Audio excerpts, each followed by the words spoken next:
मित्रों, आप सभी का स्वागत है। गंगा कावेरी व्याख्यान माला की और एक कड़ी के साथ मैं आपके सामने उपस्थित हूँ। आप सभी जानते हैं, गंगा कावेरी व्याख्यान माला श्री लाल बहादुर शास्त्री महाविद्यालय गोंडा, उत्तर प्रदेश, पॉम्पई कॉलेज आइकड़ा, मंगलुरु, कर्नाटक एवं कर्नाटक राज्य विश्वविद्यालय कॉलेज प्राध्यापक संघ के संयुक्त तत्वावधान में यह कार्यक्रम जो चल रहा है। इस कार्यक्रम में हमारे साथ साथी उपस्थित है, जिसके प्राध्यापक बंधु हो, शोधार्थी मित्र, हिंदी प्रेमी। मैं आप सभी का स्वागत करता हूं। और उसके साथ श्री लाल बहादुर शास्त्री महाविद्यालय गोंडा वहाँ के प्राचार्य और पॉम्पे कॉलेज आइकड़ा यहाँ के प्राचार्य, इन दोनों का मैं आभार मानता हूं। और उसके साथ आज इस व्याख्यान माला में मुख्य वक्ता के रूप में हमारे साथ जुड़े हुए हैं डॉक्टर अरुण देव जी, जो कवि एवं संपादक, समालोचन, नजीबाबाद उत्तर प्रदेश में रहते हैं। मैं इनका आप सभी की ओर से स्वागत करता हूं। सर, आपका स्वागत है। धन्यवाद। और इसके साथ हमारे इस आभासी मंच पर जितने भी साथी जुड़े हुए हैं, मैं आप सभी का स्वागत करता हूं और आप सभी का आभार मानता हूं, क्योंकि आप सभी इस कार्यक्रम में जुड़ते रहते हैं, जुड़ करके हमारा प्रोत्साहन बढ़ाते रहते हैं। आज का व्याख्यान 98 व्याख्यान है। इस व्याख्यान का विषय है डिजिटल माध्यम में साहित्य। हम सभी यह जानते हैं कि साहित्य की जरिया, जैसे कि लिखना, पढ़ना, इससे संबंधित है। मगर साहित्य डिजिटल माध्यम में जिस प्रकार लिखा जाता है, उसका क्या विकास किस प्रकार किया जाता है, उन सभी विषयों पर, बिंदुओं पर हमारे सामने आज अपना विचार व्यक्त करने के लिए हमारे साथ जुड़े हुए हैं डॉक्टर अरुण देव, कवि एवं संपादक, समालोचन, वजीबाबाद उत्तर प्रदेश के रहने वाले हैं। मैं, मेरे मित्र जयशंकर तिवारी, जो हम दोनों मिलकर के इस कार्यक्रम का संचालन करते रहते हैं और सक्रिय रूप से इसमें जुड़े हुए रहते हैं, जयशंकर तिवारी जी, मैं उनका भी इस कार्यक्रम में स्वागत करता हूं।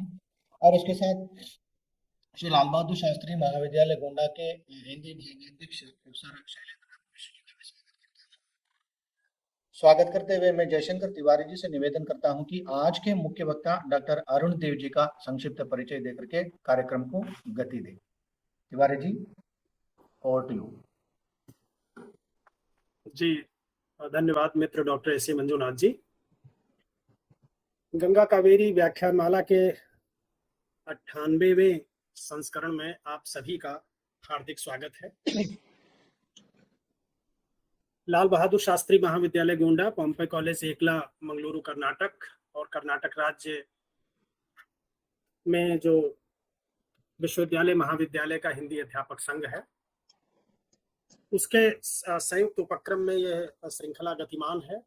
और आज ये बहुत हर्ष का विषय है कि हमारे साथ आदरणीय अरुण देव जी जुड़े हुए हैं, जो कि सुपरिचित नाम है, और फिर भी हमारी एक परंपरा है कि हम अपने अभ्यागत वक्ता का परिचय देते हैं, तो कुछ जरूरी सूचनाएं हम दे देते हैं। जैसा कि मुझे कहा गया है मित्र डॉक्टर एस ए मंजुनाथ जी के द्वारा, अरुण देव जी का जन्म 16 फरवरी 1972 को कुशीनगर में हुआ। उत्तर प्रदेश के कुशीनगर में, आप सभी लोग जानते हैं। उन्होंने उच्च शिक्षा जवाहरलाल नेहरू विश्वविद्यालय से प्राप्त की और फिलहाल आप नजीबाबाद में महाविद्यालय में बतौर प्राध्यापक सेवारत हैं। लेकिन अरुण देव जी का परिचय इससे काफी बड़ा है। आप एक प्रतिष्ठित कवि और एक प्रतिष्ठित संपादक हैं, लेखक हैं। पढ़ने लिखने की का जो स्वभाव है वो तो बचपन से ही था। अपनी कविता का सृजन आपके द्वारा शुरू किया गया और आपकी कविताएं एक से बढ़कर एक हैं। 3 कविता संग्रह आपके प्रकाशित हैं। प्रतिष्ठित पत्र पत्रिकाओं में आप उसका लगातार पहले अलग अलग प्रकाशन हुआ है, बाद में कविता संग्रह के रूप में क्या तो समय 2003 में कविता संग्रह प्रकाशित हुआ है। 2 अन्य कविता संग्रह है, कोई तो जगह हो, ये 2014 में, और उत्तर पैगंबर 2020 में। ये 3 कविता संग्रह प्रकाशित हैं। आपकी कविताओं के अनुवाद दक्षिण भारतीय भाषाओं में, कन्नड़, तमिल आदि में, असमिया पूर्वोत्तर की भाषा में, मराठी, नेपाली, अंग्रेजी आदि भाषाओं में आपकी कविताओं के अनुवाद हुए हैं। इसके साथ ही विभिन्न जो प्रतिष्ठित साहित्यिक मंच है वहां से उनका रचना पाठ भी हुआ है। हिंदी में आपका जो परिचय विशेष है वो समालोचन वेब पत्रिका, समालोचन ब्लॉग कहें, समालोचन वेबसाइट कहें, जो एक वेब पत्रिका के रूप में 10 साल पहले प्रारंभ हुई थी, 1 दशक से अधिक समय हो गया, उसका संपादन आप कर रहे हैं। इस पत्रिका में कविता, कहानी, आलोचना, फिल्म, कला, विचार आदि से संबंधित सामग्री आपको प्रचुरता से मिलेगी और 1 दशक के पूरे होने पर इसका जब आकलन किया गया तो देश के अलग अलग हिस्सों से मनीषियों ने इसका आकलन किया और उन्होंने इसके बारे में जो अपनी टिप्पणियां की हैं वो बहुत महत्वपूर्ण है। उन टिप्पणियों को अगर देखेंगे तो पाएंगे कि वो टिप्पणियां बहुत कुछ कहती हैं। विष्णु खरे जी ने कहा कि ये अद्भुत है, हिंदी में जैसा हुआ है यह भारत की किसी भी भाषा में इस तरह का काम नहीं हुआ है। साहित्य, विचार, कला, आलोचना को लेकर जिस तरह से एक जगह पर इतनी मूल्यवान पठन सामग्री उपलब्ध है हिंदी भाषियों के लिए, यह बहुत बड़ी उपलब्धि है। अशोक वाजपेयी ने, मैनेजर पांडे ने इसकी प्रशंसा में टिप्पणियां की हैं। विष्णु खरे ने कहा कि इंटरनेट और ब्लॉगिंग के बहुआयामी इस्तेमाल के अद्वितीय उदाहरण के रूप में इसे देखा जाना चाहिए। ये अद्भुत शब्द भी इसके लिए अपर्याप्त है। आप सभी जो यहाँ पर विद्वान साथी जुड़े हुए हैं, अगर अभी तक समालोचन को एक्सेस नहीं किया है इंटरनेट पर, तो मैं आज आप लोगों से ये अनुरोध करूंगा कि आप समालोचन पर जाकर इसकी विविधता का, इसमें इसकी जो सर्जनात्मकता है, उसमें जो सामग्री की प्रचुरता है, उसका आप अवलोकन करके आप अवगाहन कर सकते हैं। 2000 अंक अब तक उसमें प्रकाशित हो चुके हैं। ये मेरे लिए भी बड़ा आश्चर्यजनक था। मैं बीच बीच में पढ़ता रहता था, लेकिन ये जो इतनी संख्या हो गई है ये मुझे मालूम नहीं था। और इन 10 वर्षों में, 10 वर्ष से अधिक हो रहे हैं, 2000 अंक इसमें प्रकाशित हो चुके हैं। ये सचमुच हिंदी की अनूठी वेब पत्रिका है और यह बहुत ही अच्छा मौका है कि आज इंटरनेट के माध्यम से जो पत्रिकाओं का, साहित्य का या डिजिटल फॉर्म में जो साहित्य है उस विषय पर हमसे बातचीत करने के लिए आदरणीय अरुण देव जी उपस्थित हैं, हमारे साथ जुड़े हुए हैं। आपको काव्य सृजन के लिए राष्ट्रकवि मैथिली शरण गुप्त राष्ट्रीय सम्मान से पुरस्कृत किया गया है। ढेर सारी आपकी अकादमिक उपलब्धियां हैं। समय की कमी को देखते हुए मेरे मित्र ने जैसे शुरू में कहा कि संक्षिप्त परिचय मुझे देना है, तो परिचय क्या है ये सूचनाएं मैंने दी हैं। किसी लेखक या कवि का परिचय उसकी रचनाएं या उसका लेख होता है। आप अरुण देव जी की कविताओं को पढ़कर आप जान सकते हैं कि वो कितने गहन संवेदना के कवि हैं और आपका लेखन भी उतना ही महत्वपूर्ण है। तो मैं आज के मुख्य वक्ता अरुण देव जी को अपना मूल्यवान समय देने के लिए मैं स्वागत करता हूं। आभार सर पहले ही व्यक्त करता हूं। आपका स्वागत है जी, डॉक्टर मंजुनाथ जी। धन्यवाद तिवारी जी। आज के मुख्य वक्ता डॉक्टर अरुण देव जी का संक्षिप्त परिचय देने के लिए, क्योंकि हम सभी जानते हैं अरुण देव जी जो जिस क्षेत्र में वह लगातार जो अपना कार्य जो कर रहे हैं, उसकी वजह से सभी हम जानते हैं कि अरुण देव जी साहित्यिक और अलग अलग क्षेत्रों में जिस प्रकार सक्रिय है, उस दृष्टि से उनके बारे में क्या है संक्षिप्त मतलब परिपूर्ण जानकारी है। तो आज इनका विषय है डिजिटल माध्यम में साहित्य। डिजिटल माध्यम में साहित्य इनका विषय है। आज के हमारे मुख्य वक्ता हैं डॉक्टर अरुण देव जी, जो कवि एवं संपादक, समालोचन, वजीराबाद उत्तर प्रदेश के रहने वाले हैं। तो मैं समय व्यर्थ किए बिना आज के मुख्य वक्ता जो है डॉक्टर अरुण देव जी का स्वागत करता हूं कि वे आए और अपना विचार प्रस्तुत करें डिजिटल माध्यम में साहित्य। सर आपका स्वागत है। आप सभी का बहुत बहुत अभिवादन, खास तौर से गंगा कावेरी व्याख्यानमाला का, जिसने पूरब और दक्षिण को जोड़ रखा है। मेरे लिए बहुत खुशी की बात है कि ये 98वां व्याख्यान माला है। ये अब तक लगभग 100 व्याख्यान आपने कर लिए हैं, और अगर ये देखा जाए तो ये हर शनिवार के हिसाब से लगभग कई साल का ये उपक्रम है, और अहर्निश अनवरत आप इसे कर रहे हैं, तो ये भी एक साधुवाद का विषय है। मैं doctor Shailendra Nath Mishra, doctor S.M. Manjunath और डॉक्टर जयशंकर तिवारी जी का आभार व्यक्त करता हूं कि उन्होंने मुझे इस प्रतिष्ठित मंच पर अपनी बात रखने का अवसर दिया है। कोशिश करूंगा कि डिजिटल माध्यम पर साहित्य और खासकर जो पत्रिकाएं हैं उनसे संबंधित कुछ बातें कर सकूं। जिस माध्यम में हम लोग इस समय बात कर रहे हैं ये डिजिटल माध्यम ही है। जिस भी माध्यम में नेट की जरूरत होती है वो डिजिटल माध्यम है। बिना इंटरनेट के अगर आप कहीं कोई चीज देख रहे हैं तो उसको हम डिजिटल माध्यम नहीं कहेंगे। डिजिटल माध्यम की जो सबसे बड़ी विशेषता है कि उसके लिए आपको इंटरनेट की जरूरत पड़ती है। जैसा कि आप जानते हैं माध्यम बदलते रहे हैं, हमारी अभिव्यक्ति के माध्यम बदलते रहे हैं। खासकर मैं साहित्य की दृष्टि से देखूं तो एक समय ऐसा था कि हम मौखिक रूप से अपने साहित्य को संरक्षित करते थे। उर्दू में उसको कहते हैं सीना बसीना, लोग उसे याद कर लेते थे। जो हमारे वेद पुराण है, प्राचीन ग्रंथ हैं, उन्हें हमने याद किया पीढ़ियों से। गुरुकुल में उन्हें याद करा दिया जाता था।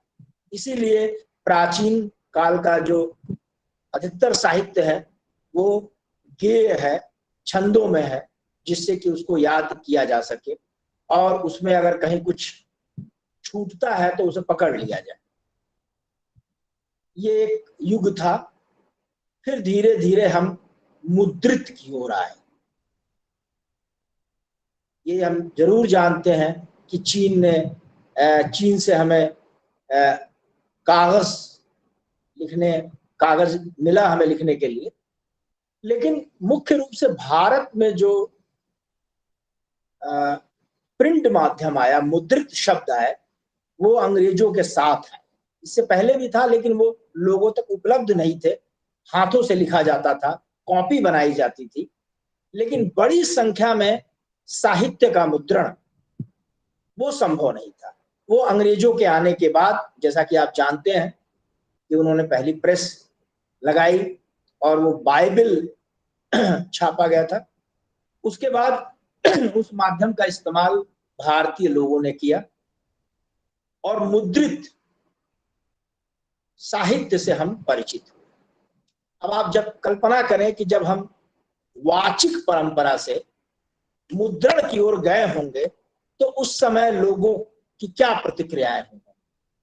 उस समय के साहित्य को या उस समय के संस्मरणों को आप पढ़ें तो उस समय लिखी हुई किताबें बड़ी पवित्र मानी जाती थी। और ऐसा कई जगह जिक्र है कि अगर किसी के गांव में अगर कोई किताब आ जाती थी, मैं बहुत ये ब्रिटिश पीरियड की बात कर रहा हूं, तो पूरा गांव उनके घर जाता था देखने के लिए कि वो किताब क्या है, वो कैसी किताब है, किताब कहते किसको है। और यह माना जाता था कि अगर किताब में कोई चीज लिखी गई है तो वो बिल्कुल सत्य है। यानी सत्य का एक पर्याय था उसका मुद्रण हो जाना, मुद्रित उसको हो जाना। तो उस समय एक बिल्कुल और एक विस्मय का कि ये चीज हुआ करती थी। लेकिन धीरे धीरे जब इसकी प्रचुरता होने लग गई तो हर व्यक्ति इससे परिचित हो गया और हमारा फिर बहुत वर्षों तक लिखने पढ़ने का, साहित्य का माध्यम मुद्रण ही रहा, आज भी है। फिर इधर उसमें बदलाव हुआ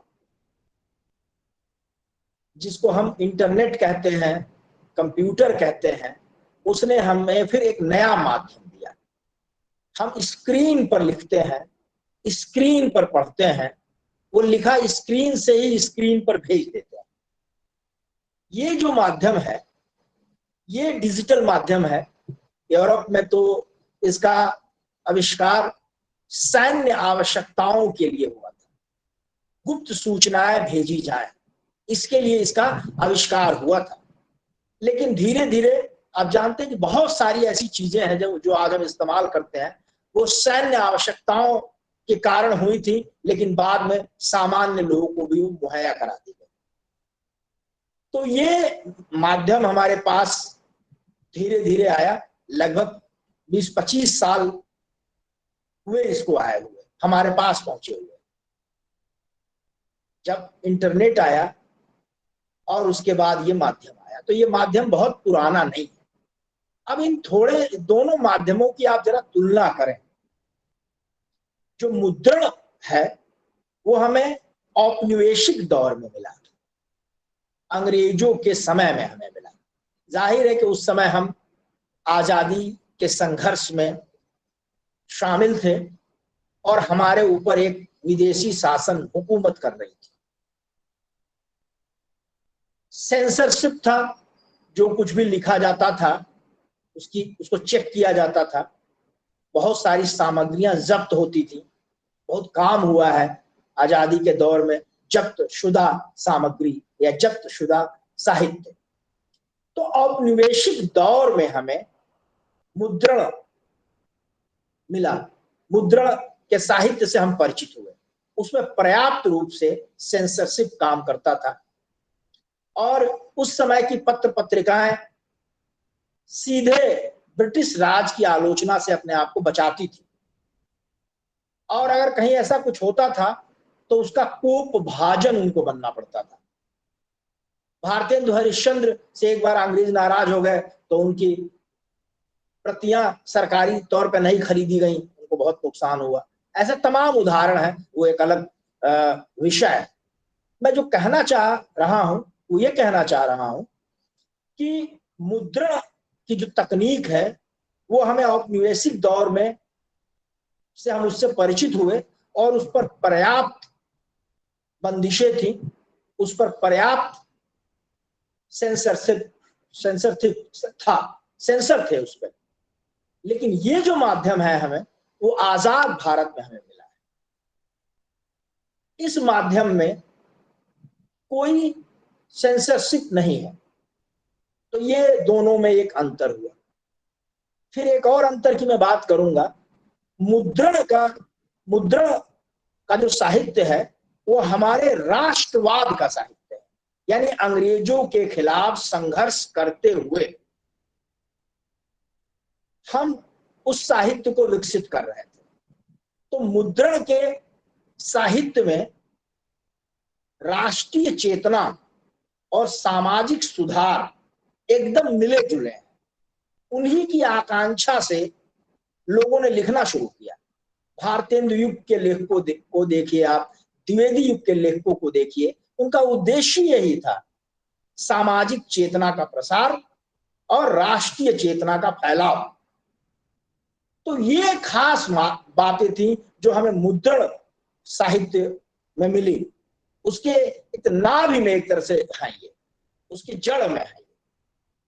लेकिन ये जो डिजिटल माध्यम है ये हमें एक आजाद भारत में मिला, तो इसमें हम उस तरह से राष्ट्रीय चेतना और समाज सुधार की चीजें नहीं देखते हैं। ये दोनों में एक खास अंतर आपको दिखेगा। एक और बात मैं कहना चाहूंगा, मुद्रण की अपनी एक सीमा है। हिंदी में अगर कुछ चीजें मुद्रित होती हैं तो जाहिर है कि उसको वो भारत में जो हिंदी जानने वाले लोग हैं वहां वो पहुंच सकती हैं, उन्हें कई जगह पहुंचने में समय भी लगता है। लेकिन जो डिजिटल माध्यम है उसकी कोई सीमा नहीं है, उसका कोई राष्ट्र राज्य नहीं है।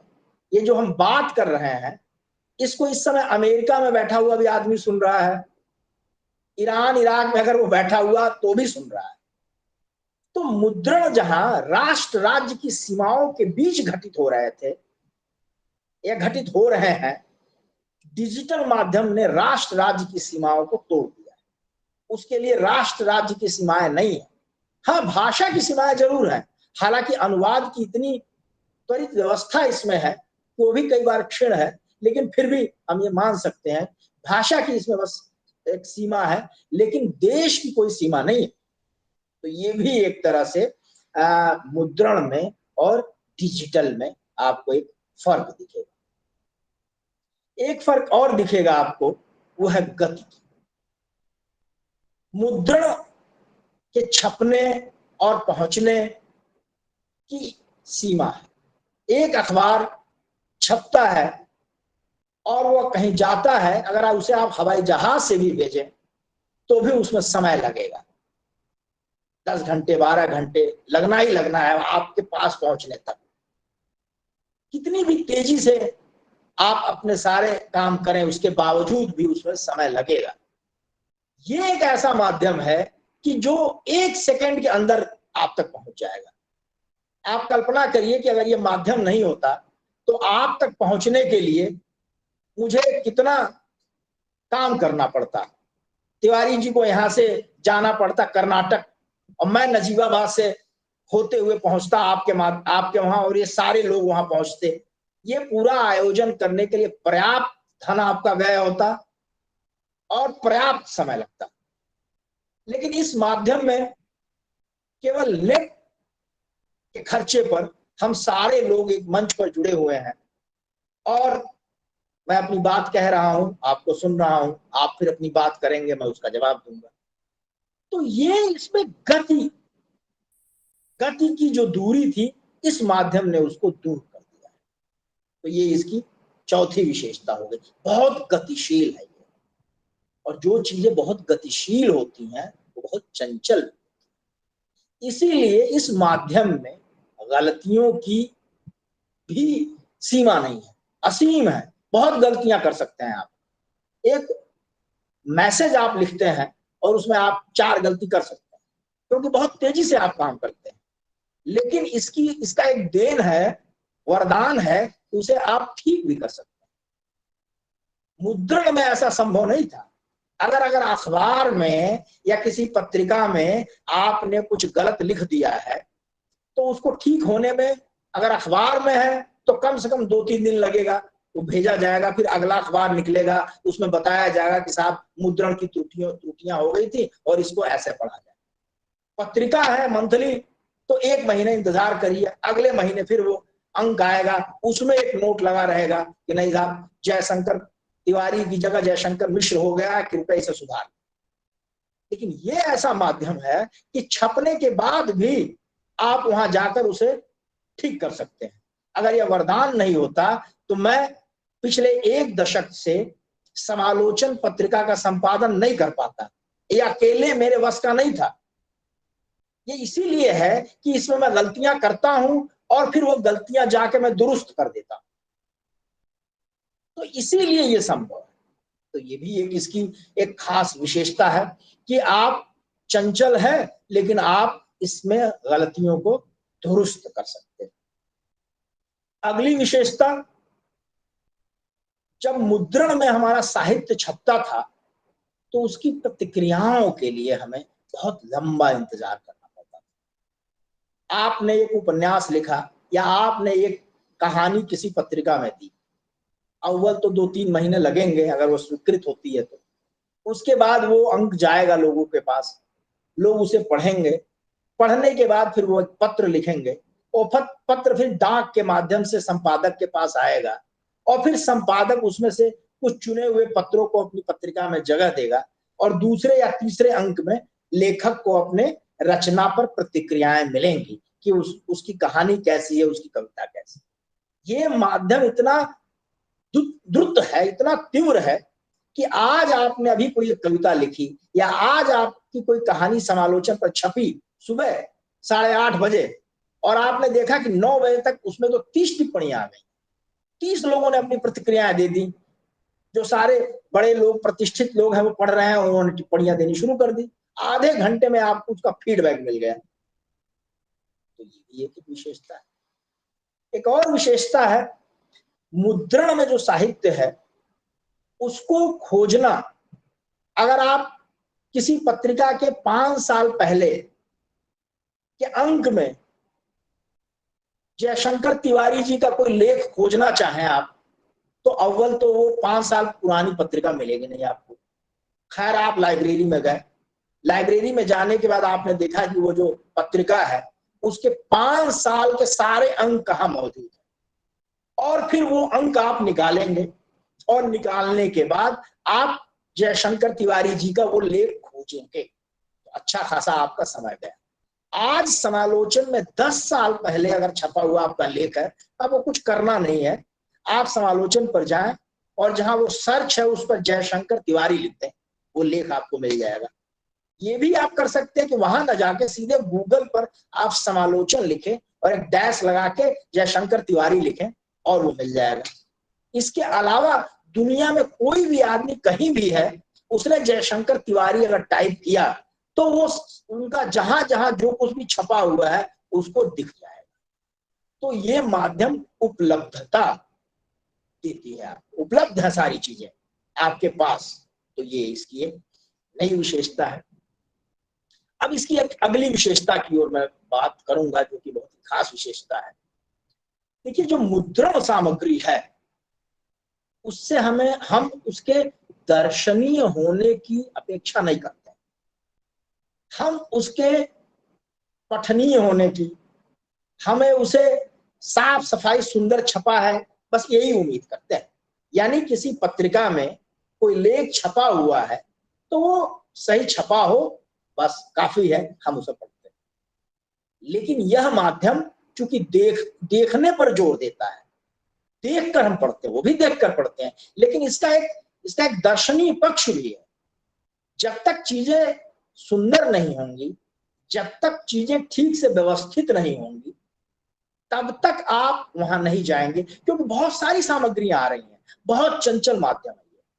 तो इस माध्यम में चीजों को सुंदर भी होना है, दर्शनीय भी होना है, व्यवस्थित भी होना है, देखने में वो अच्छा भी लगे। हमारे वहां कहा जाता है कि गोबर पाथ देना, तो इस माध्यम में गोबर पाथ देंगे आप तो कोई नहीं पढ़ेगा, ठीक है ना। गोबर नहीं पाथना है यहाँ पे आपको उसे व्यवस्थित तरीके से प्रस्तुत करना है। अब इसका क्या असर हुआ? इसका असर ये हुआ कि अब जितनी प्रिंट पत्रिकाएं हैं उन्होंने भी अपनी दर्शनीयता पर बहुत काम किया है। यूरोप में तो ये हमसे पहले आ गया था, और ये कहा जा रहा था उस समय कि भाई अब तो शायद पत्रिकाएं खत्म हो जाएंगी। बिल्कुल खत्म नहीं हुई, सारी पत्रिकाएं हैं। उन पत्रिकाओं ने अपने आप में बदलाव किए, अपने पेज में, अपने प्रस्तुति में बेहतर करने की कोशिश की, और वो आज सर्वाइव कर रही हैं। भारत में भी कुछ जो कविताएं थी जिन्होंने अपने आप को सर्वाइव, अपने आप को बदला नहीं, बिल्कुल वैसे ही था, वैसे ही बने वो उन्होंने प्रस्तुत करना शुरू किया उसको, तो जाहिर है उन्हें थोड़ी समस्याएं आई। लेकिन जिन पत्रिकाओं ने अपने आप में थोड़े बदलाव किए और इस माध्यम पर भी उन्होंने प्रस्तुत आए, जितने इस समय शुरू में जो मुद्रित सामग्री थी या मुद्रण वाली पत्रिकाएं थी, वो इसको हे दृष्टि से देखती थी और इस पर आना अच्छा नहीं समझती थी। लेकिन 10-12 साल के बाद ही उन्हें एहसास हो गया कि भाई ऐसा करके हम अपना ही नुकसान कर रहे हैं। आज सारी हिंदी की बड़ी पत्रिकाएं, साहित्य की भी बात करें तो हंस से लेके तद्भव से लेके सारे जो है इस माध्यम पर उपलब्ध है, भले वो पीडीएफ फॉर्म में। तो उन्हें इस माध्यम का एहसास हुआ। एक बात और जो अभी मैंने कहा कि लोगों को ये लगा कि ये जो माध्यम है ये तो मुद्रण को नष्ट कर देगा, पत्रिकाएं खत्म हो जाएंगी, केवल लोग इसी पर पढ़ेंगे। मैं कहता हूं ऐसा बिल्कुल नहीं। अगर मुद्रण की पत्रिकाएं अपनी प्रस्तुति में गुणात्मक सुधार करती हैं तो उनको और फायदा होगा, क्योंकि यहाँ की जो चीजें होती हैं वो एक दूसरे को सपोर्ट करती है। मैं अपने अनुभव से बताऊं कि अगर हमारी पत्रिका में किसी किताब की समीक्षा आती है या कोई ऐसा जिक्र आता है तो वो लोग वहां जाकर उसको खोजते हैं और वो पढ़ते हैं। तो इस तरह से मुद्रित पत्रिका और डिजिटल पत्रिका दोनों के पाठक बढ़ते हैं। लेकिन सवाल यह है कि दोनों में एक समझ हो, एक दोनों को एक साथ चलने की मतलब एक तमीज तो उनमें होनी ही चाहिए। तो ये एक इसमें एक खास बात है। अब कुछ और हम चर्चा कर लें इसकी। भारत जैसे देश में आप जानते हैं कि बहुत समय तक या अभी सबको लिखने पढ़ने की सुविधा नहीं थी, छपने की तो बिल्कुल ही नहीं थी। सारी बड़ी पत्रिकाएं महानगरों से निकलती थी, ये आपको पता है।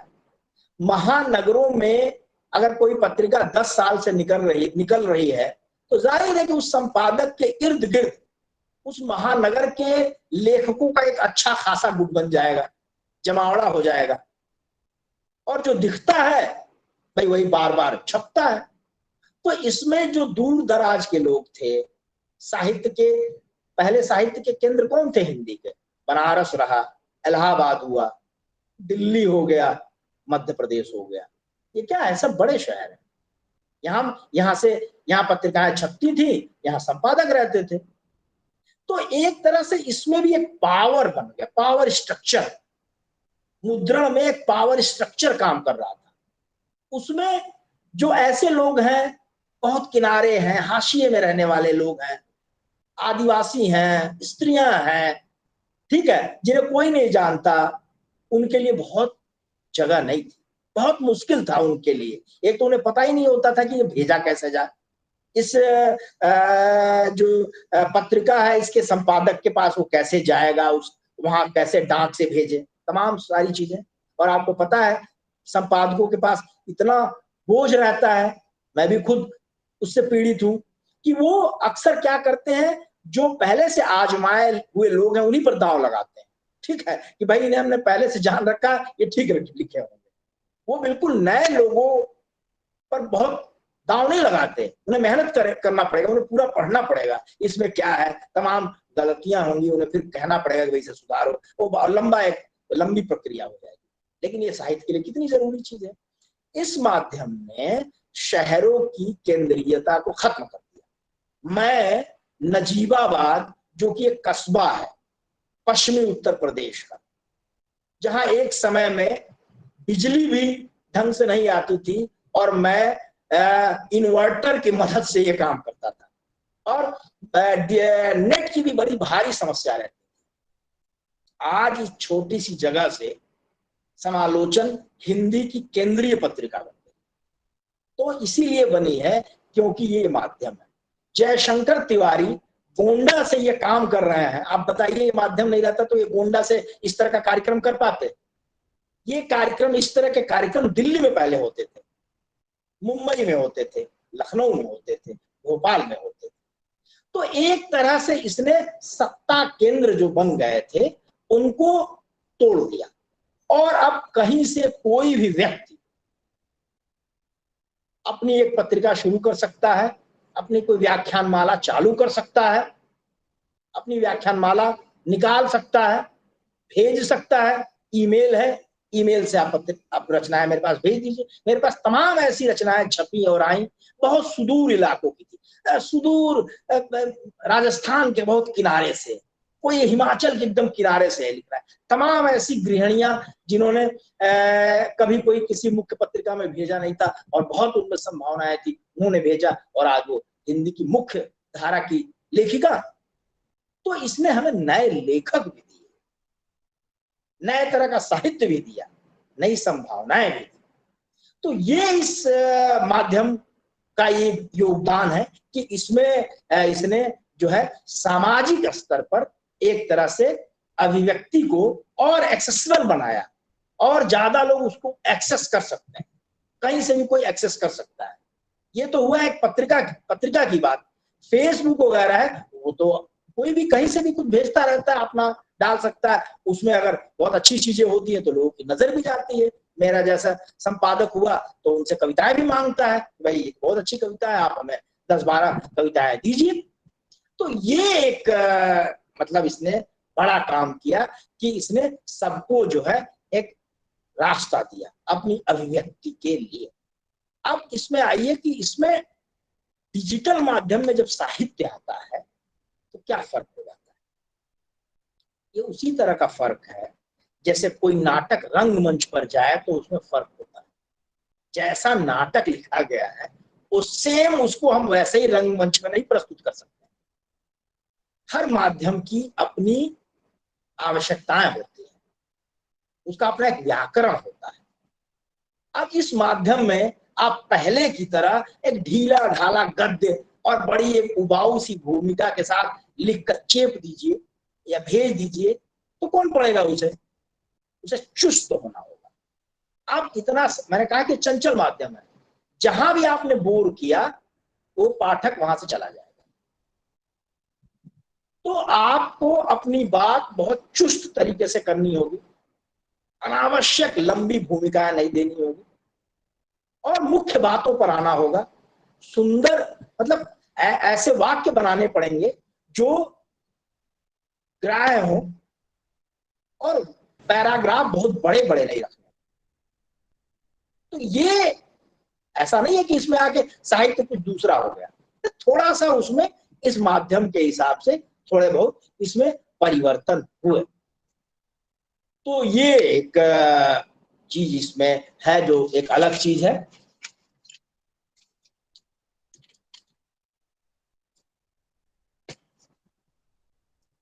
अब मैं थोड़े से अपने अनुभव पर आता हूं। ये तो मैंने डिजिटल और डिजिटल पर साहित्य का जो एक सिद्धांत है उस पर मैंने बात की है ना, एक सैद्धांतिक इसका क्या है, डिजिटल माध्यम का सिद्धांत क्या है। अब हम थोड़े व्यवहारिक तत्वों की भी चर्चा कर लें। पर्याप्त मात्रा में साहित्य इस माध्यम पर उपलब्ध है, लगभग सब कुछ है। नया तो पहले इसी पर आता है और फिर वो मुद्रण में जा रहा है, आपने देखा होगा। तमाम ऐसी लाइब्रेरियां हैं जिसमें आपको जो ऑनलाइन हो चुकी हैं। तो ये तो माध्यम अब कहीं जाने वाला नहीं है, इसी माध्यम पर हमको रहना है। और ऐसा भी नहीं है कि मुद्रण का माध्यम खत्म हो जाएगा, समानांतर वो चलता रहेगा। हमसे बहुत पहले ये सब चीजें यूरोप में शुरू हुई, जब वहां मुद्रण नहीं खत्म हुआ तो हमारे यहाँ का कैसे खत्म होगा? तो ये एक जो डर है उसे निकाल देना चाहिए और कोशिश ये करनी चाहिए कि मुद्रण और डिजिटल एक दूसरे को सपोर्ट करें और पाठक वर्ग में इजाफा हो। अब जब मैंने समालोचन की शुरुआत की थी, लगभग 10 में इसकी शुरुआत हुई थी, 2010 में शुरू हुआ किया था मैंने इसको, और इसकी तारीख भी मुझे याद है, 12/11/10, नवंबर 12 तारीख और साल 2010, लगभग 12 साल पहले।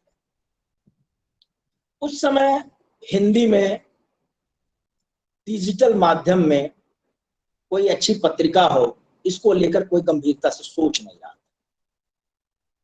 कुछ ब्लॉग जरूर थे लेकिन वो नितांत व्यक्तिगत थे, थोड़ी बहुत कोशिशें हो रही थी। मैंने इंतजार किया कि शायद कोई बड़ा व्यावसायिक ग्रुप है वो इसमें काम करे, जैसे ज्ञानपीठ करे, भाई कोई ऐसी पत्रिका निकाले, हिंदुस्तान टाइम्स निकाले, तमाम ऐसे चीजें ये ग्रुप निकाले, या फिर कोई सरकारी संस्था निकाले, वे भारत भवन निकाले या साहित्य अकेडमी निकाले। तो मुझे लगा कि ये लोग नहीं निकालेंगे। जो व्यावसायिक प्रतिष्ठान है उन्हें पहले से ही पता है कि साहित्य हानि का सौदा है, इसमें हम दौलत नहीं कमा पाएंगे, पैसा नहीं मिलेगा। तो जिसमें पैसा नहीं है उसमें व्यावसायिक लोग क्यों आएंगे? जो सरकारी संस्थाएं थी वो आज भी कल्पना शून्य है, पहले भी थी। तो उन्हें तो इस माध्यम की समझ ही नहीं थी कि इसका कुछ हो सकता है। उन्हें तो ऐसे ही लगता था ये पता नहीं क्या यार हो रहा है इसमें, और एक बड़ा सा एक नकारात्मक जुमला इस्तेमाल होता था कि भैया फेसबुकिया कवि है। बहुत बड़े बड़े साहित्यकार मजाक में कह देते थे कि साहब ये तो फेसबुकिया कवि है, ये तो फेसबुकिया साहित्यकार है। तो ये एक पूरा एक माहौल था। संयोग से उस समय मेरे छोटे शहर में नेट की सुविधा हुई और मैं जब पढ़ता था जेएनयू में तो अपनी स्कॉलरशिप से मैंने एक कंप्यूटर खरीद रखा था, मेरे पास था, मुझे उसे चलाना आता था। और मैंने अपनी पीएचडी खुद उस पर टाइप की थी। शायद हिंदी का मैं पहला ऐसा शोधार्थी हूंगा जिसने अपनी पीएचडी खुद कंप्यूटर पर टाइप की होगी। ये 97 की बात है, क्योंकि उस समय जो दूसरे लोग थे उनके पास कंप्यूटर नहीं था, तो किसी हिंदी वाले के पास तो होना एक दुर्लभ घटना थी।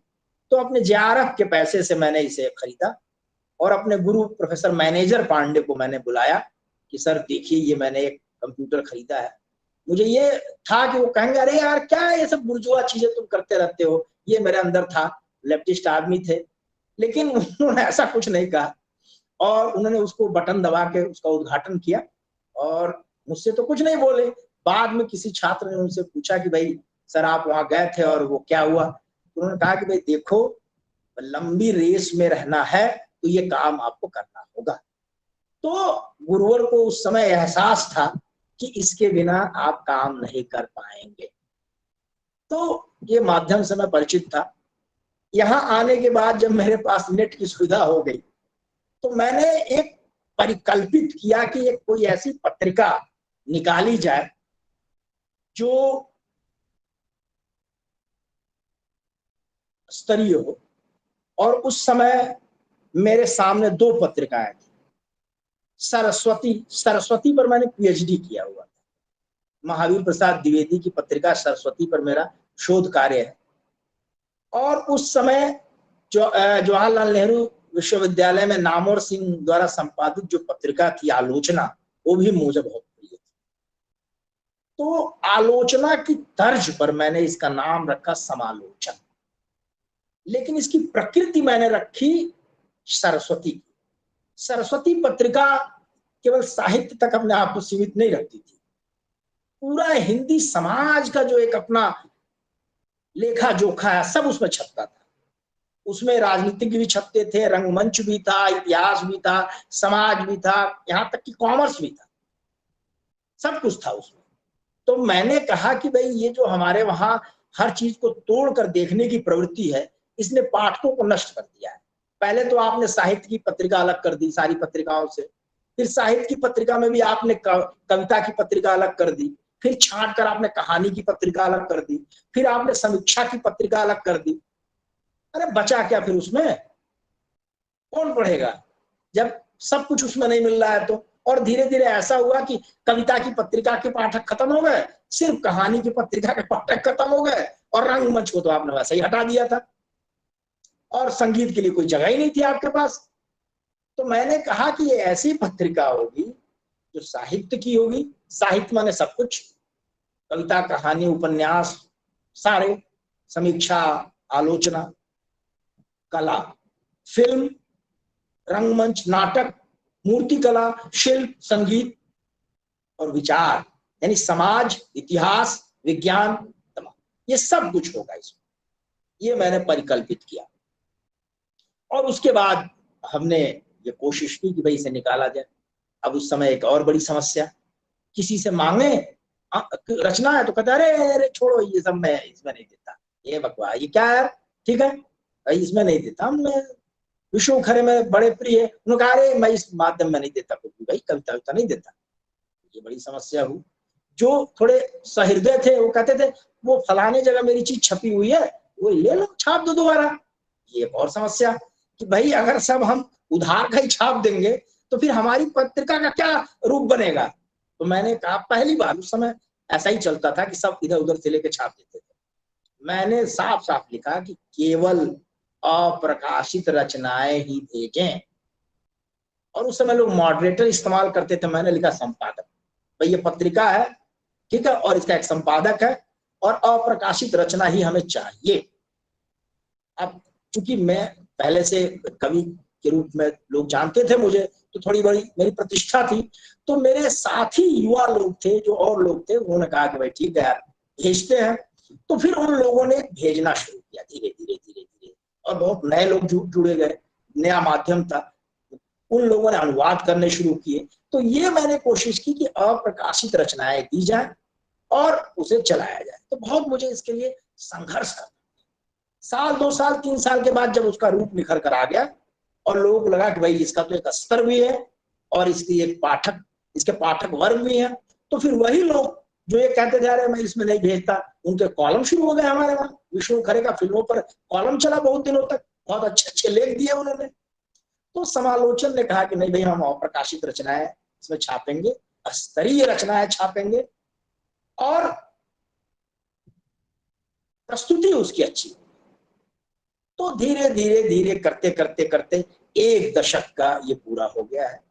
और इस 1 दशक में समालोचन ने तमाम ऐसे नए कवियों को दिया है जो आज मुख्य धारा के बड़े कवि माने जा रहे हैं।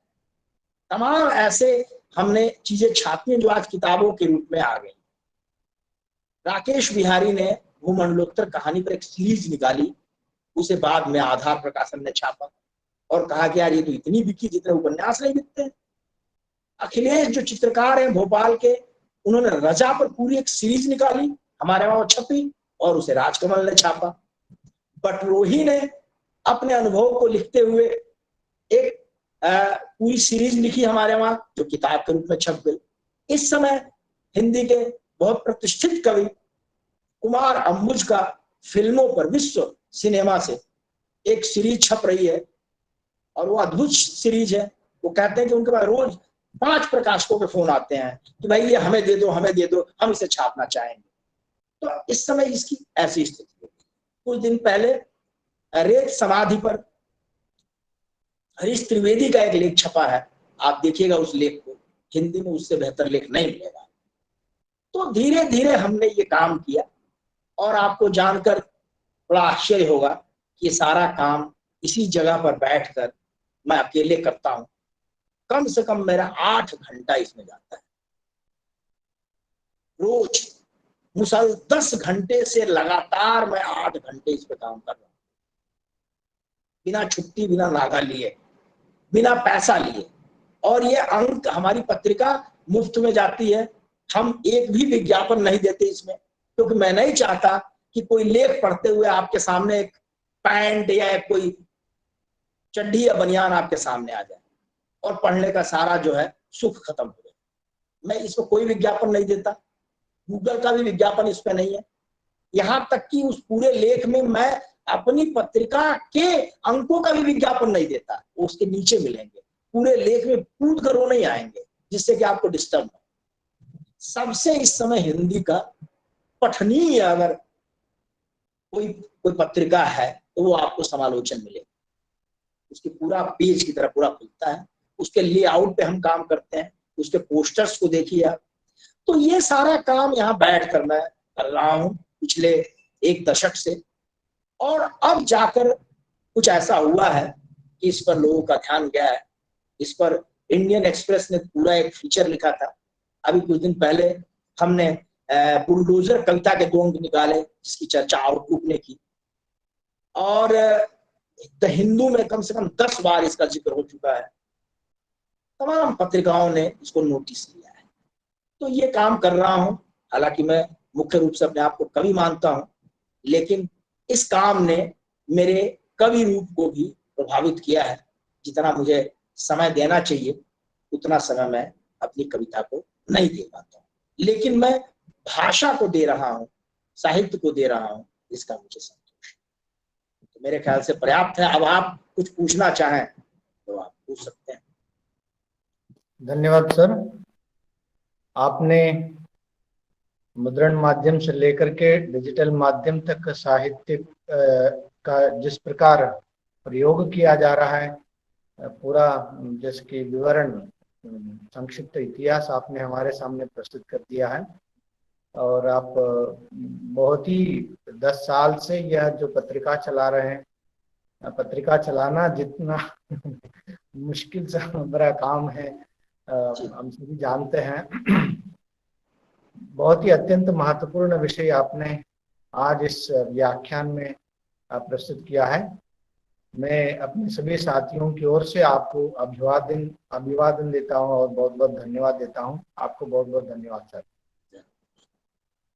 और कोई साथी आज के इस मुख्य विषय के संबंध में, डिजिटल माध्यम में साहित्य, इनका जो आज का विषय है, इस विषय के संबंध में आपके मन में कोई भी जिज्ञासा हो या सवाल हो या प्रश्न हो या कुछ विचार जानना चाहते हैं, आपका स्वागत है। आप अपना माइक ऑन करके अपना विचार यहाँ पर प्रस्तुत कर सकते हैं। आपका स्वागत।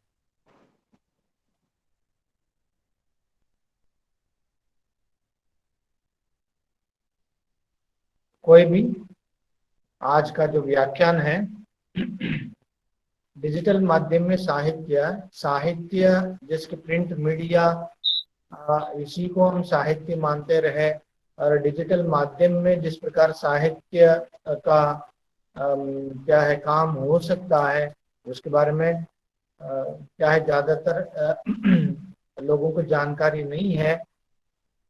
तो इस संदर्भ में आज डिजिटल माध्यम में साहित्य जिस प्रकार हम आगे बढ़ा सकते हैं उस विषय पर अरुणदेव जी का वक्तव्य बहुत ही महत्वपूर्ण वक्तव्य रहा।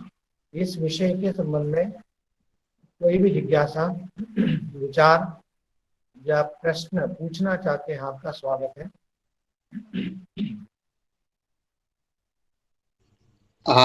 सर, मैं चक्रधर प्रधान एक प्रश्न रख रहा हूँ। जी सर, बताएं। चक्रधर जी, आपका स्वागत है।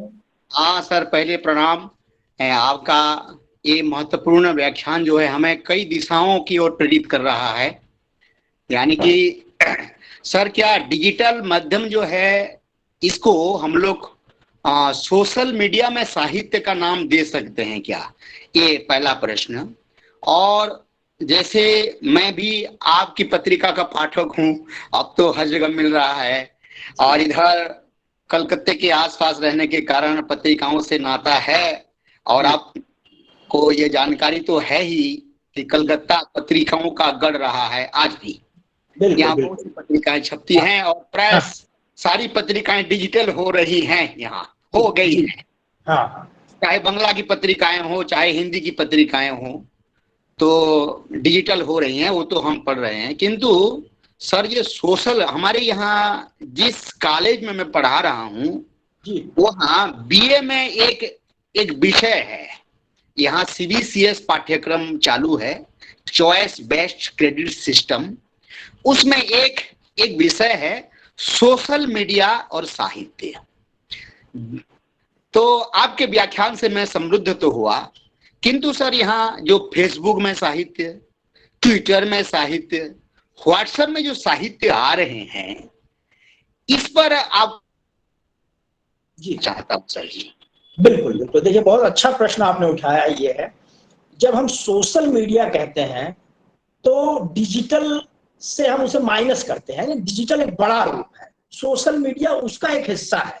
सोशल मीडिया में व्हाट्सएप, फेसबुक, ट्विटर, इंस्टाग्राम, ये हम मुख्य रूप से इसको हम समझते हैं।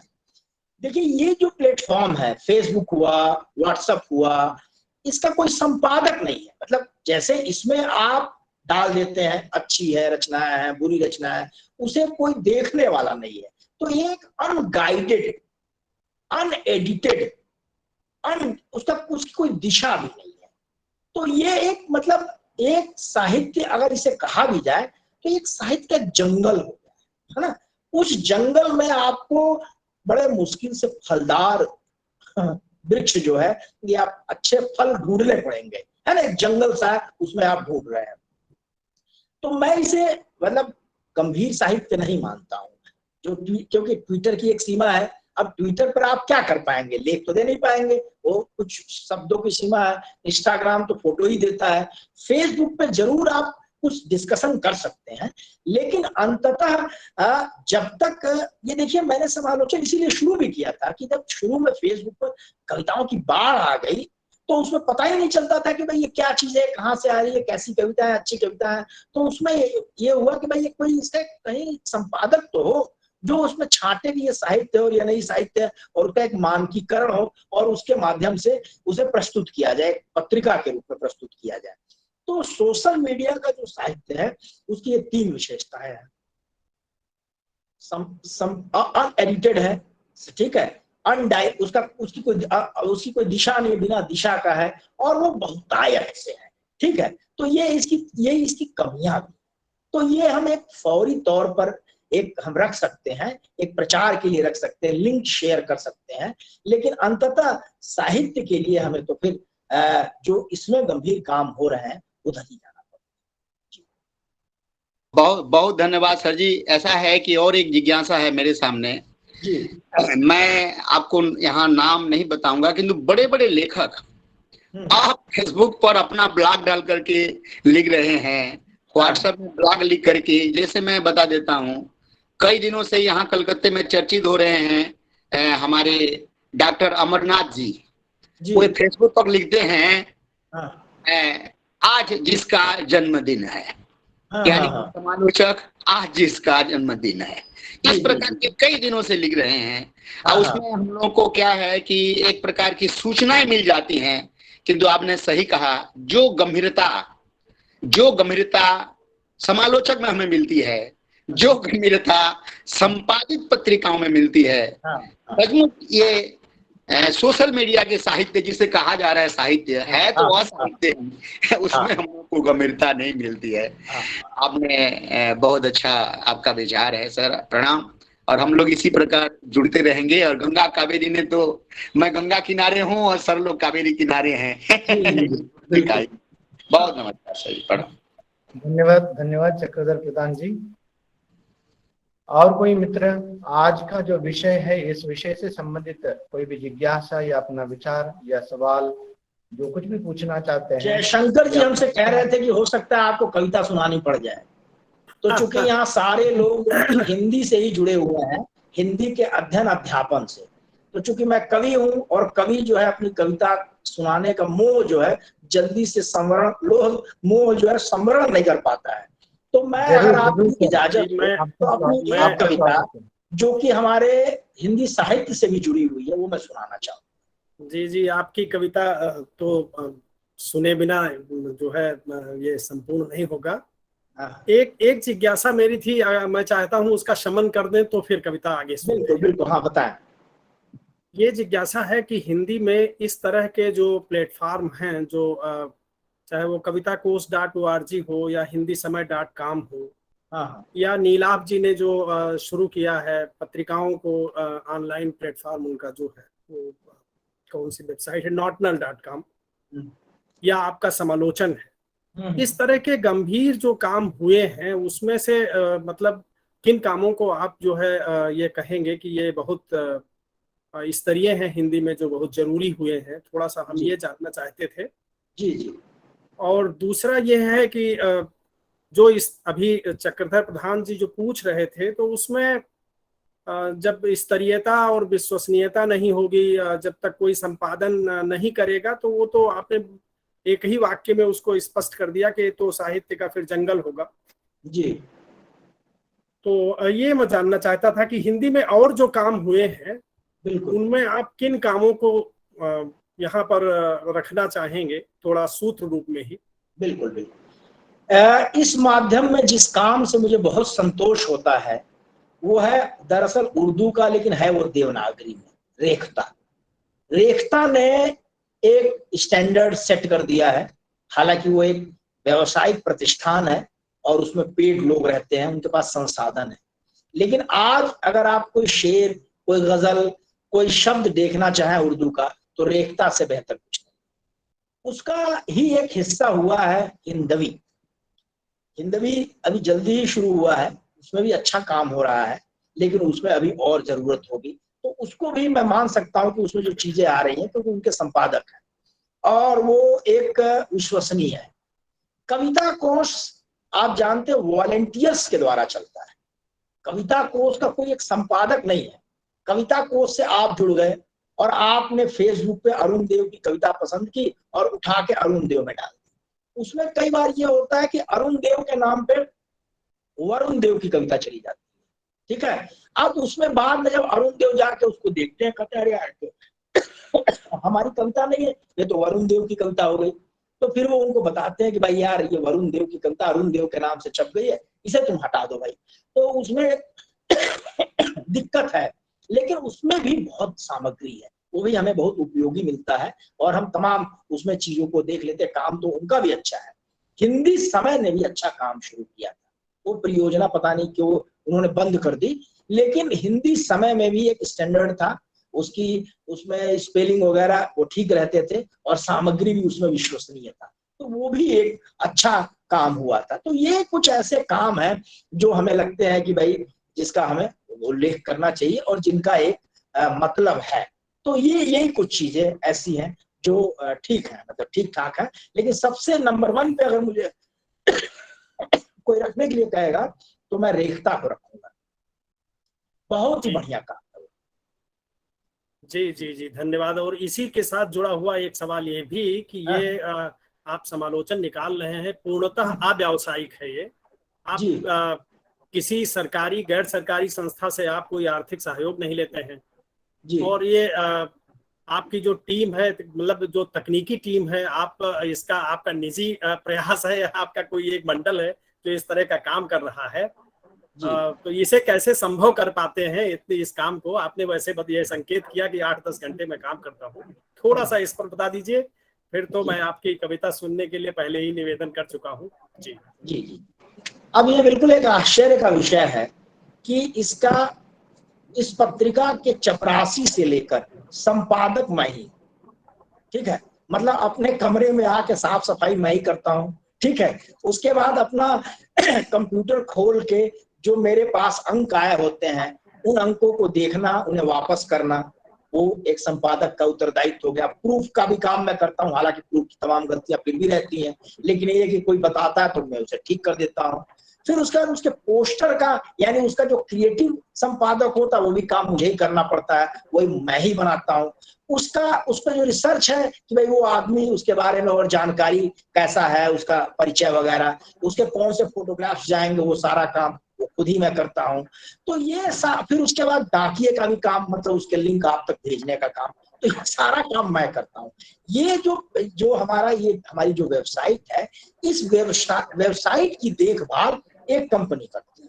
तो उसका काम ये रहता है कि जैसे हमारी वेबसाइट कभी डाउन हो गई है ना, टेक्निकल काम है, वो मैं नहीं कर सकता, तो फिर मैं उनको फोन करता हूँ, उनको पेड किया जाता है, ठीक है, पैसे उन्हें दिए जाते हैं, और ये जो वेबसाइट चलाई जाती है तो उसकी जो एक तरह से सरल भाषा में कही स्पेस जो है वो खरीदा जाता है, उसका पेमेंट हर साल करना पड़ता है। इसका जो नाम है डोमेन, उसका पेमेंट करना पड़ता है, तो वो एक कंपनी करती है।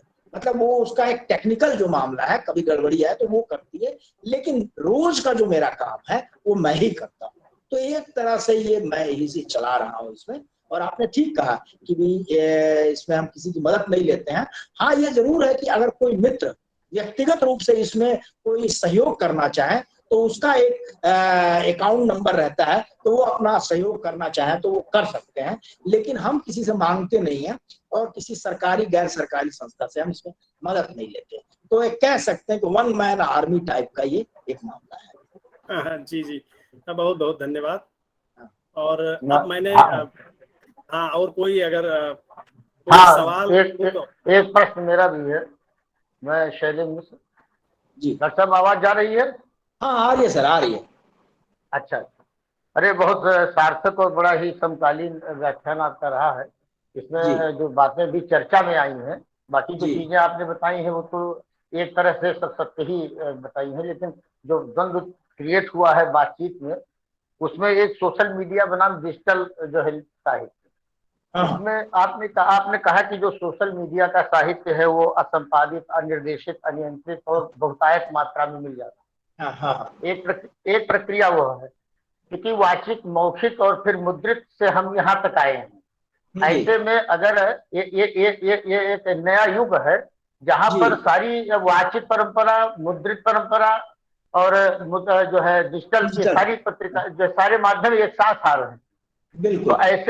ऐसे में अगर संख्या ज्यादा हो रही है लेखकों की जो स्वतः अपनी बात कह रहे हैं, आपने जिस पत्रिका का आलोचना का जिक्र किया उसमें हाँ डॉक्टर राधा वल्लभ त्रिपाठी की पुस्तक के आधार पर कविता की दूसरी परंपरा एक संपादकीय नामुर्गी ने लिखा, तो जो जी स्वभावों की परंपरा के लोग थे, जो कविता हाँ के व्याकरण से परिचित नहीं थे और जी जी अपनी बात कहते थे, अपनी भूख, जी पीड़ा, प्यास, पसीने की बदबू, अपना जो है धूल में घुसरी बच्चा, उसका जो चित्रण करते थे, उसको हाँ जो स्वभावों की परंपरा में माना गया और बाद में स्वीकार किया गया कि जो स्वभावों की परंपरा है जिसमें बिना किसी बनावट से, बिना किसी अनुशासन के चीजें प्रवाहित हो, स्वतः स्पॉन्टेनियस ओवरफ्लो की बात जो कही गई, वो ठीक है। लेकिन ये देखा गया है कि संपादक रचनाकार नहीं बनाता। संपादक जो है वो चीजों को अच्छे ढंग से लाने का, प्रकाशित करने का कार्य करता है। आज हमारा जो प्लेटफॉर्म है, आज हम लिखते भी हैं, अपने को प्रकाशित भी कर रहे हैं। उस प्रकाशन में अगर किसी संपादक को कोई चीज अच्छी लग जाए, वो अपने यहाँ उसको स्वीकार करे। जैसे निराला की कविता महावीर द्विवेदी ने अस्वीकृत कर दी, जूही की कली, बाद में किसी ने छाप दिया। या किसी आलोचक के दृष्टि में कबीर जो है एक नालायक कवि थे, लेकिन बाद में उनकी कविताओं को दूसरे आलोचक ने। तो किसी कविता के बारे में या किसी गद्य की किसी भी विधा के, साहित्य की किसी भी विधा के बारे में अगर कोई व्यक्ति प्रयास कर रहा है एज ए सोशल मीडिया में या इंडिविजुअली व्यक्तिगत स्तर पर वो कुछ लिख पढ़ रहा है, तो उसकी अपेक्षा जो है अपने अपने टीम के लोगों के द्वारा सराहना या उसका जो भी आलोचना है वो की जा रही है। ऐसे में इस प्लेटफॉर्म पर एडिटिंग को लेकर के जो चिंताएं आपकी हैं वो कितनी जायज है? देखिए, ये तो एक मैंने कहा ही है कि ये एक लिखने पढ़ने का एक लोकतांत्रिकरण करता है। ये माध्यम हर आदमी हर बात हर जगह कहने के लिए इसमें स्वतंत्र है। जाहिर है एक पाठक की तो अपनी सीमा है। इस जब जंगल में वो प्रवेश करता है, मैं जंगल इसलिए कह रहा हूँ कि आप फेसबुक पर जाइए तो लाखों हजारों कविताएं आपको मिल रही हैं, दिख रही हैं। तो उसमें कई बार ऐसा होता है कि बहुत जो जेन्युइन कविता है कहीं दबी हुई है, उधर हम नहीं गए। और कोई ऐसी हल्की कविता है, अब आपने देखा कि व्हाट्सएप पे या फेसबुक पे गालिब के नाम पे ऐसे ऐसे शेर घूमते रहते हैं कि गालिब अगर आज पढ़ ले तो आत्महत्या कर ले बेचारे, है ना। प्रेमचंद को लोगों ने कवि बना दिया है, प्रेमचंद के नाम से कविताएं छपती रहती हैं। तो ये सब भी इसमें है। मतलब इसीलिए मैं इसको कह रहा हूं कि ये एक जंगल है, ठीक है। अब इसमें क्या है कि पढ़ने वाले तो कुछ भी पढ़ रहे हैं, देख रहे हैं, लेकिन जब आप एक स्तर पर पहुंचते हैं और आपको लगता है कि नहीं भाई हमें थोड़ी ऐसी सामग्री चाहिए भाई जो ठीक है, विश्वसनीय हो कम से कम और एक स्तरीय हो, फिर वहां आपको एक एडिटर की, एक संपादक की जरूरत पड़ती है। बिना उसके देखिए पूरे एक समाज को एक संपादक की जरूरत है, पूरे देश को एक संपादक की जरूरत है भाई। इस समय तो बिना संपादक के हमारे घर में एक संपादक, आप संपादक अपने घर के हैं, आप बताइए अभिभावक जो है वो एक संपादक तो है, काट छाट करता रहता है, ये सही है, ये गलत है, इसको ऐसे करो, उसको वैसे करो, ये चीजें बाहर जानी चाहिए। मैं तो कह रहा हूँ पूरे समाज को एक संपादक की जरूरत है, ठीक है। साहित्य को तो है ही है जो ये बताया कि भाई क्या सही है क्या गलत है, कहाँ काट छाट करनी है क्या करनी है, नहीं इस तरह से तो एक पूरा। अच्छा एक और चीज है जिसकी ओर मैंने अभी समय नहीं था, ये कुल मिलाकर ये जो माध्यम है ना, ये एक व्यवसाय भी है, उपभोक्तावाद भी है एक तरह से। ये भले हमने इतनी अच्छी अच्छी बातें कर ली, लेकिन हम जितना कुछ कर रहे हैं इसका पैसा बन रहा है। और ये पैसा कौन बना रहा है? ये फेसबुक बना रहा है, इसका मालिक बना रहा है। वो चाहता ही है कि इसमें तो अनाप शनाप तमाम सारी चीजें भरी रहे, लोग दिन भर इसी पर बैठे रहे, और जितना वो बैठे रहेंगे, जितना नेट खर्च करेंगे, उतना ही वो अमीर होता चला जाएगा। तो ये जो हम बातचीत कर रहे हैं, इस बात का भी पैसा बनाया जा रहा है। यानी इतिहास में, मनुष्य के इतिहास में पहली बार ऐसा हुआ है कि हमारे संवाद का भी एक व्यापार बन गया है। जो एक संवाद हम आपस में किया करते थे, उस इस माध्यम में उस संवाद का भी अब ये जो हम कर रहे हैं, और इतने समय हम सबने जो नेट खर्च किया है, ये फायदा कौन उठा रहा है? ये फायदा जाहिर सी बात है रिलायंस उठा रहा है, या जो भी जिसका भी आपने ले रखा है उसने उठा रखा है। तो वो तो चाहेगा ही कि आप इसमें दिन भर पड़े रहे, दिन भर मीम्स और रील्स देखते रहे, और दिन भर करें, जितना खर्च करें उतना ही अच्छा है, शासन को भी अच्छा है, इसी में आप लगे रहो, सोचने की क्या जरूरत है भाई। तो ऐसे में एक संपादक की बहुत जरूरत है जो ये कहे कि भाई आपका समय भी बचे, और जो आपका जो सर्वश्रेष्ठ लिखा जा रहा है वो भी आपके पास आए, और आपको भी कहे कि भाई ये इसमें और ये गुंजाइश है। जी जी जी सर, इसमें दो प्रश्न और निकल रहे हैं। एक तो यह है कि लेखक और पाठक के बीच की जितनी सारी चुनौतियां थी, डिजिटल माध्यम ने सबको दूर कर दिया। चाहे वो पोस्ट ऑफिस रही हो, चाहे वो लिखना न आता रहा हो, साक्षरता न रही हो। सबसे बड़ी चुनौती किसी भी लेखक के लिए, क्योंकि हमारे सारे संत कवि वाचिक परंपरा में लिखना जानते ही नहीं थे। हमारे यहाँ अदम गोंडवी जी का इतना नाम मशहूर है, लेकिन वो लिखना नहीं जानते थे। तो ऐसे में जो चुनौतियां थी बीच की, चाहे वो पोस्ट ऑफिस हो, चाहे अपनी साक्षरता लेखन की क्षमता हो, चाहे वो कोई प्रकाशक हो, ये सारी चीजें, चाहे उसकी जो है पत्रिकाएं हों, तो ये जो चुनौतियां थी सब छोड़ करके लेखक की जो सत्ता मजबूत हुई है, लेखक को जो स्वायत्तता मिली है, लेखक को जो अपने को प्रकाशित करने के ग्लोबल स्तर पर जो ये बाउंडेशन थे जो उसको रोकते थे और गुटबाजी बनाते थे कि लोग अपना अपना संपादक अपना गुट बना लेते थे, उस हिसाब से छापते थे। ये आप नहीं कहा कि जो निकट रहते थे उस पर उस शहर में उन्हीं लोगों का छप जाता था। तो ये सारी चुनौतियों को दूर किया। दूसरी कमी क्या है कि अगर आप इसको प्रकाशित कर देंगे तो फिर मुद्रित माध्यम में जो रॉयल्टी की बात आएगी, लेखक तो निर्धन पहले से ही था, तो इसमें फिर अगर किताब उसकी आती है, पत्रिकाएं पहले उसको छाप देंगी, फिर उसको पढ़ने की जब इसी पे उपलब्ध रहेगा तो किताब के रूप में खरीदने की बात नहीं आएगी, वो कोई खरीदेगा ही नहीं क्योंकि इसी पर उपलब्ध है, पीडीएफ में मिल जाएगा, वो आपके यहाँ मिल जाएगा। बिल्कुल सही कह रहा है, मैं इस पे बात करूंगा आपको, ठीक है। देखिए ऐसा है, पाठक और साहित्य के बीच में कोई दीवार ना रहे, ये तो अच्छी बात है, लेकिन साहित्य कोई बर्गर नहीं है, उपभोग की चीज नहीं है ना। साहित्य संस्कार भी तो देता है आपको। भाई साहित्य पाठक को संस्कारित करे तभी तो वो साहित्य है, नहीं तो साहित्य और आम चीज में क्या फर्क रह जाएगा। तो जहां हम उसके संस्कार में, जहां उसके अभिरुचि के वर्धन में, उसकी सुरुचिपूर्ण तरीके से उसको विकसित करने में आएंगे, वहां हमें ऐसे किसी न किसी चीज की जरूरत पड़ेगी जो ये इसको संस्कारित करे। एक बात। दूसरी बात आपने कहा कि भाई इस माध्यम में पैसा कैसे आएगा। अब इस माध्यम में क्या है कि तमाम किताबों के ई बुक संस्करण निकलते हैं। जूलियत समाधि है जिसको इस बार का बुकर पुरस्कार मिला है, जिसको कह रहे थे कि उसके प्रकाशक की 36,000 कॉपियां बिकते इसकी, बहुत बड़ी संख्या में उसके ई बुक संस्करण भी बिके। तो अब सारी किताबों के ई बुक संस्करण भी बिकते हैं, तो वो वहां से पैसा मिलता है। हिंदी में तो आप ये बताइए पहले से ही कहाँ पैसा था, कौन सी पत्रिका आपको पैसा देती थी, तो वो आज भी नहीं है। किताबों में भी कहाँ मिलता था। तो ये तो एक पाठक की बड़ी समस्या है कि वो खरीदना नहीं चाहता है। एक भाई जिस 60 करोड़ लोग जिस भाषा को यार बोलते समझते हैं, वहां 6,000 बिक जाए तो लोग लगते हैं खुशी मनाने की भाई सब क्या हो गया। 60 करोड़ लोगों में 6,000 का क्या मतलब है। मैं तो कई बार कहता हूँ जिस शहर में आप हैं उस शहर का एक सर्वेक्षण करिए कि किसके घर में प्रेमचंद की 5 किताबें हैं, 1 किताब है। आप बहुत भयानक रूप से निराश होंगे। ठीक है, शायद किसी 1-2 के घर में मिल जाए तो मिल जाए, तो नहीं तो नहीं मिलेगा। तो हिंदी पाठक या हिंदी का जो अपना एक समाज है वो इतना सांस्कृतिक रूप से मैं कहूंगा कि दरिद्र है, और एक तरह से उसमें अभिमान नहीं है अपनी भाषा को लेके, तो वो अपने लेखकों से बेजार है, उसे खरीद ही नहीं रहा है। अब वो उसके लिए डिजिटल माध्यम क्या कर पाएगा, है ना। वो तो एक पूरे सांस्कृतिक जागरण की जरूरत है ना। जिस तरह से बंगाल में हुआ, जिस तरह से मराठी में हुआ, वो पहले हो चुका था, जिस तरह से दक्षिण भारतीय भाषाओं में हुआ, तो उससे लोगों का एक लगाव पैदा हुआ और वो अपने कवियों को, लेखकों को प्रेम करते हैं, उनकी किताबों को सजा कर रखते हैं।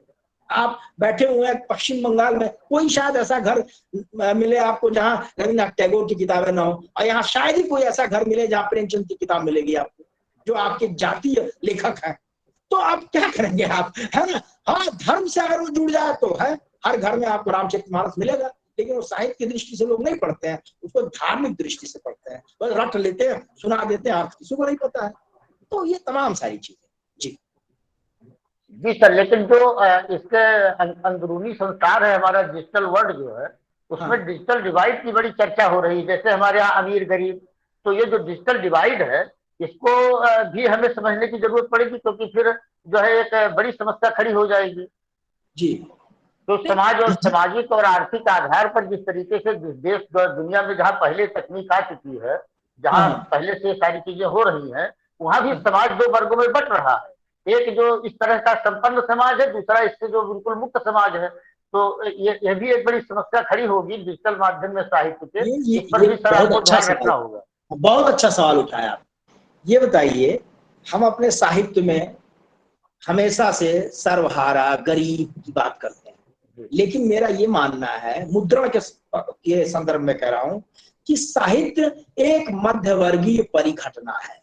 मध्य वर्ग का लेखक लिखता है, मध्य वर्ग का आदमी उसको पढ़ता है, और मध्य वर्ग के लोग उस पर चर्चा करते हैं। रिक्शा पे लिखी हुई कविता कौन रिक्शे वाला पढ़ता है और कौन रिक्शे वाला चर्चा करता है। तो ये तो शुरू से था कि भाई जो साहित्य है वो एक मध्यवर्गीय परिघटना है। अब वो जो मध्यवर्गीय परिघटना है उस मध्य वर्ग के हाथों में मोबाइल आ गया है, तो जाहिर है कि जो साहित्य पहले जहां पहुंचता था ये वाला पहुंच गया है।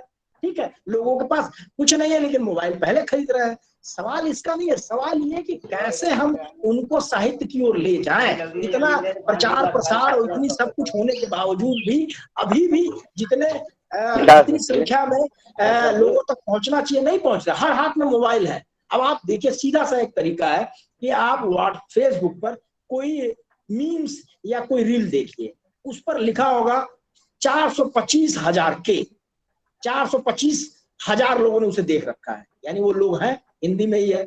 और आपका ये जो छपेगा जाएगा, इसको देखिएगा कि इस पर कितने के हैं। ठीक है, तो माध्यम तो है सबके पास, वो लोग इसे भी देख सकते हैं लेकिन वो नहीं देख रहे हैं। ठीक है, तो सवाल ये है कि कैसे हम अपने पाठकों को, अपनी जाति को कह लीजिए, कैसे संस्कारित करें, कैसे कोई एक ऐसी परिघटना हो कि साहित्य से हम जुड़े। जी बहुत बहुत धन्यवाद सर, बहुत बहुत धन्यवाद। बहुत बहुत धन्यवाद सर। बहुत ही सकारात्मक परिचर्चा जो है, इससे बहुत सी बातों को जानने का जो हमें अवसर मिला है।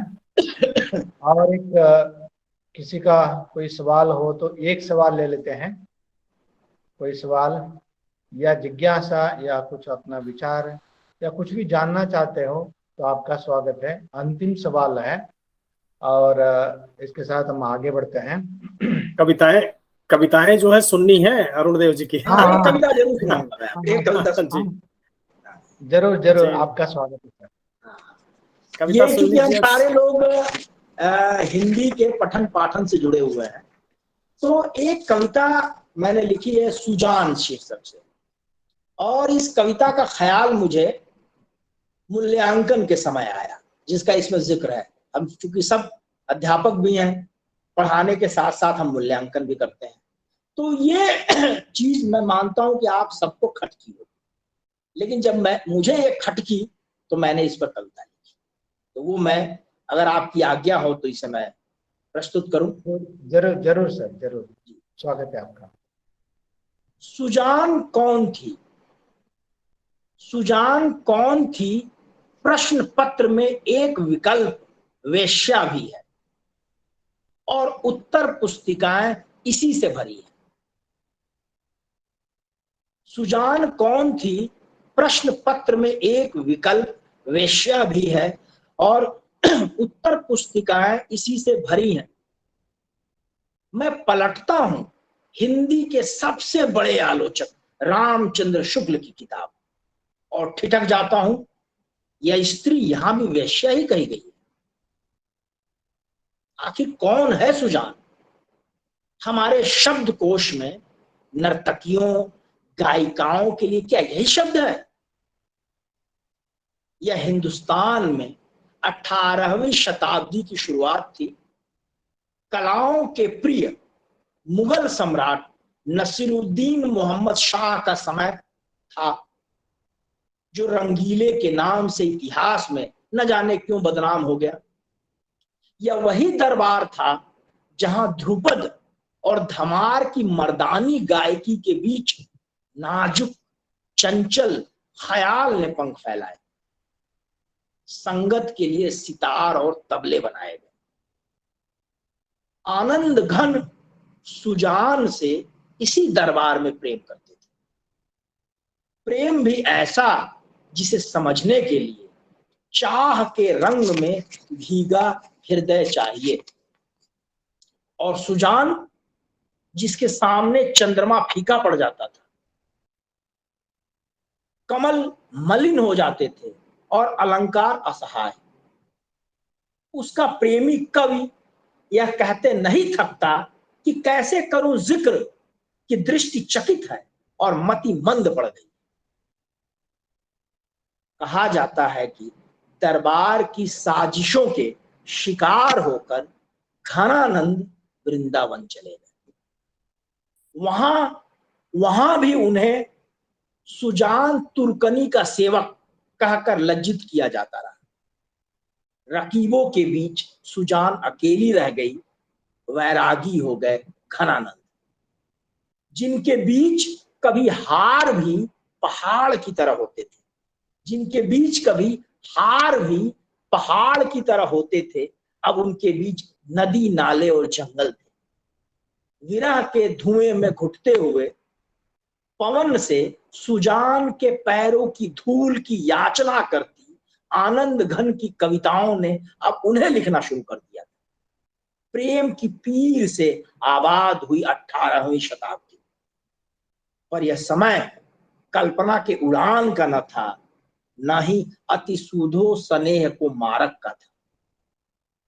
अहमद शाह अब्दाली के घोड़ों ने कुचल दिया ख्याल को, मारा गया रंगीला और मारे गए वृंदावन में घनानंद। अंतिम कविता उन्होंने अपने रक्त से लिखी सुजान के लिए। हमारी हिंदी के पास 300 साल पुराने उस प्रेम के लिए न सम्मान है न शब्द।